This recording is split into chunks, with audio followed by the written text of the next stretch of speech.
she really is a tough cookie, you know? She's sort of fabulous, and then everything's dance and dance, and then she just turns into this warrior, full girl power, you know? And she's tough, but at the same time, she's absolutely feminine.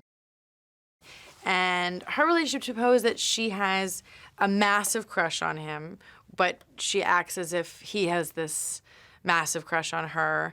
And Poe doesn't really know what hit him because she's just so full on. It's this beautiful, beautiful, magical village that he sort of comes to this very sort of treacherous terrain, and when he gets up into the sky, it sort of opens up into this very blissful, magical, beautiful area where all of the pandas are living very harmoniously, and then you meet all of the little pandas and the triplets, the little cubs, and the older pandas, and so you meet, you know, he meets his family. Well, at first I didn't know how far to take it, you know, how unapologetic she was. But then it became very clear that she's just totally unapologetic. She's just as big and as out there as I could go with it, really. There's a little bit of a fine line, you know, because she doesn't want to be, but she's so, I mean, she's very arrogant, but in a really nice way, not in a bad way. She just sort of is like, you know, blindly in love with herself.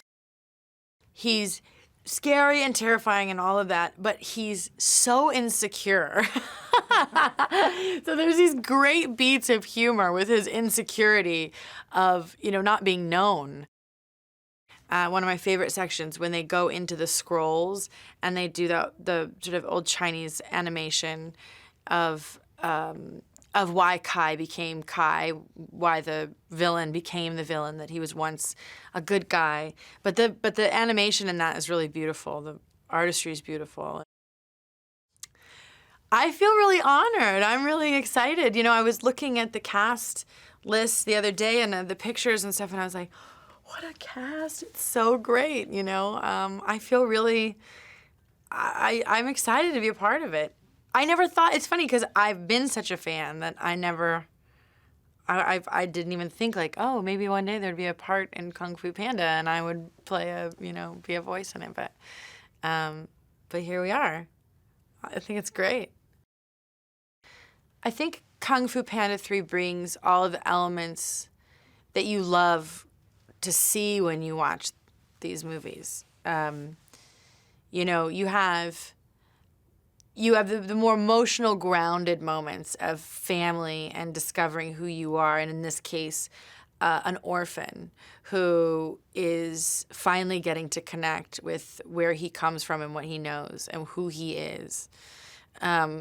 Which there's far too many people out there who have that experience that it's very relatable. And I think even people who don't have that experience can relate to how hard that would be if you didn't know where you came from, right? So you have that sort of base, that groundedness in this film.